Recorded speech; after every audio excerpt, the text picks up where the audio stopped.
craft room today knitting, amongst other things. I thought it might be interesting to take a look at what all's been going on up here in the craft room, because you may have noticed if you follow me for paper crafting that I haven't done a lot of other videos. I've been busy crafting, I just haven't been doing as much scrapbooking, but I do have a video coming up. This may be a series where I start showing lots of different things that I do in the craft room. We'll kind of see how it goes.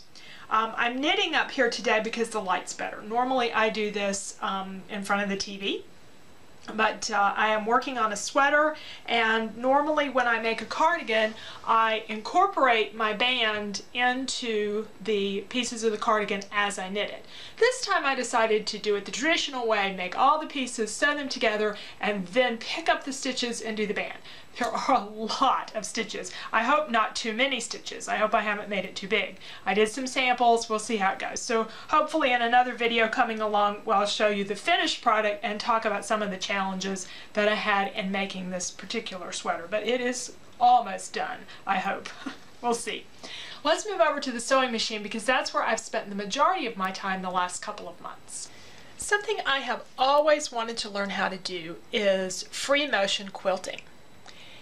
I have made a couple of attempts of it in the past, and I would do a little bit and I quickly give up and think, this is not for me, I can't do this, I can't make the stitches. Even when you do free motion quilting, you control your stitch length because you're moving the fabric, and as you move the fabric, the stitches are made for you. So instead of having a specific stitch length, it's how fast you run the pedal and how fast you move the fabric, and so you're controlling the design and a lot of different factors. It's really a little more challenging sewing than I've done in the past.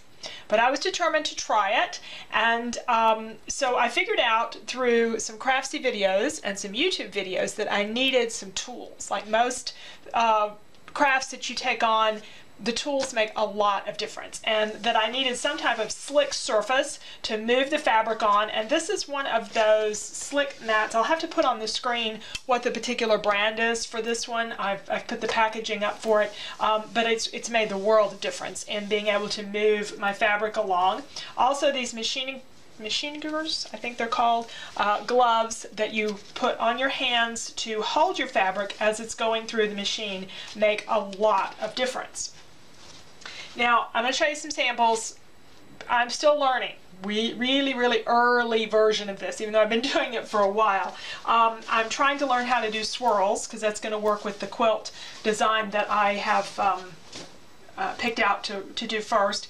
And I've tried to learn some stippling and some other designs, and I've also discovered rulers. Now, of course, I have rulers for all kinds of cutting, but what's going on with free motion quilting and rulers is you use a special type of foot, and instead of your regular free motion foot, you use the kind of foot that is round, and it's usually metal and a certain height, so that as you're quilting you can put these rulers up against the foot, and that guides the position of your quilting. So you still have to deal with the speed and getting the stitch length, but the rulers are determining where your stitches are going. So it's one less thing that you have to do, and you get a lot of control, or a lot more control, and you get some really interesting designs. So I just have a couple of rulers so far, and I've just played with these and done a few little things. Again, just practicing, not really getting very good at this yet, but I'm learning. Now, before I could get started in doing any of this, if I wanted to use this slick mat and my gloves and really get my hands up here and work with the quilting, I needed more surface space. So one of the first things I did was construct this little table. Now, I have a FAF machine with IDT. I don't remember what IDT stands for, but what it means is that my machine has a built-in walking foot, and in another video sometime I'll show you what that means. But if you have the other kinds of feet on this machine, it will move the top fabric and the bottom fabric at the same speed going through the machine, so you don't get the puckering that you get with a regular machine. And it's great for quilting that you can, because you can change and do different feet with the built-in walking foot or IDT on this machine, then you can do all kinds of different things. The free motion foot though is completely different, so I don't have that on right at the moment. What this particular faff though does not come with, or does not have as an option to buy, is one of the extension tables. You can buy a third party.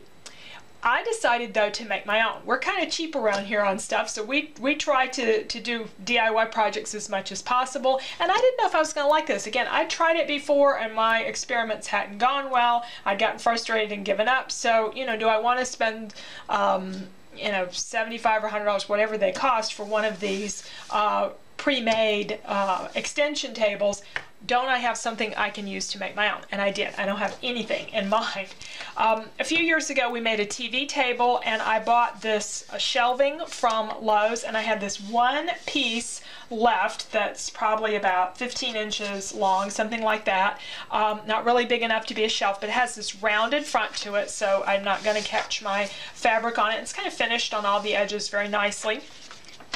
So I had my husband take whatever kind of saw it is that you use to cut out the area for the machine to go into, and then to make it level, I added some little feet. These little feet, pull this out so you can see it. These little feet are leftovers from drapery rotting, 2-inch drapery rotting, so I could have cut wood blocks for that, just, you know, and I put a little bit of felt on the bottom of them, and I glued them on with hot glue. My husband said that will not work, it will not hold. It's working great. I think they're holding really well, and besides, they're in here between the shelf and the table, and my hands pressing on them, yeah, it does put some force on it, but not that much, and besides, where are the feet going to go? So it's been working great for the last several weeks. So this little extension table is fine. The only drawback to it is I can't get to my bobbin without moving it. So I probably will either buy one or probably do a DIY project, but have some plexiglass cut to the right thickness and the right size, because I want it maybe just a little bit bigger than this one. The big problem came in though is the height of my work table. The table I had up here before, I had my sewing machines in my basement for years. That's where I worked out of when I did my window treatment business, and everything is down in the basement. It's where I had a lot more space. But I wanted to have my machine up here where I was doing my crafting, since I didn't have a business anymore. And so I just brought this one machine up. I had a small table, it's about this big, or yeah, about to right here, before. However, there was one big difference to that table. It was taller. So think about when you're free motion quilting, you've got your hands here. I don't know if you can see my shoulders in the camera, but as you're going along, imagine this 1.5 inches higher. So my hands were up like this, and my shoulders were up like this, and it was just not working well for free motion quilting. With regular sewing, you're back and forth to the machine, wasn't that big a deal, but I needed something that would be a little more comfortable. So we moved my regular table up here. This was made by my first father-in-law, my first husband's father, many years, about 30 years ago, and he did wonderful work for me. It has a leaf that drops down. The only drawback to it is it's quite a bit bigger. So what I had to do was a lot of reworking in this room. So you can see the leaf over there, and there's a little rolling table underneath it, and you can also see there's a closet door. That closet door won't open with the leaf out. When the leaf is down, the closet door will open. But none of this fit until we moved everything down. So one of the things I had to do up here over the last few weeks was take everything out of this triple dresser, because it's heavy, so that we could slide it down. So I had to do a lot of cleaning out and rearranging to get this table up here, but I love it, and if I want to open that closet door, I have to drop the leaf, but I still have one closet door I can get in and out and get some things. So far it's working really well. And I'll show you a couple of other samples of things that I've made. I have done a quilt top, and I'll save that for another video, but these are just samples to practice from some of my Craftsy classes, taking classes from Angela Walters on using the rulers, and some of the other free motion quilting classes that she has. And I had purchased a Craftsy class called I think Quilting As You Go.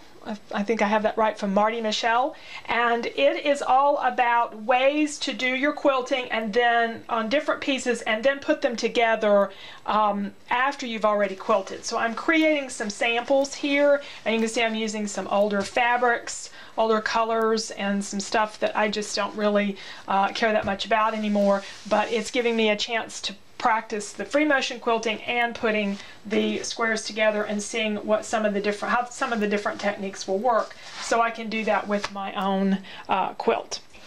And then I did finish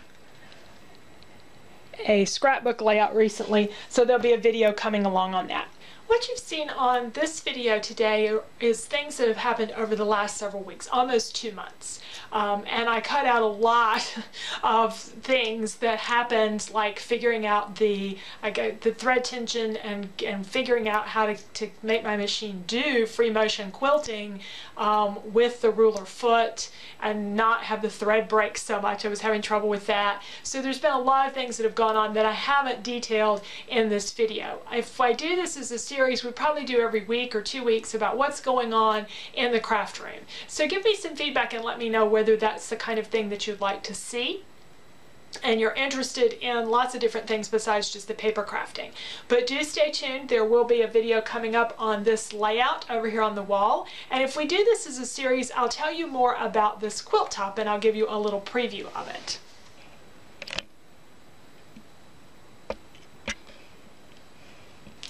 So I'm going to go back to knitting. You let me know what you think about these videos and whether you'd like to see some more of this in the future.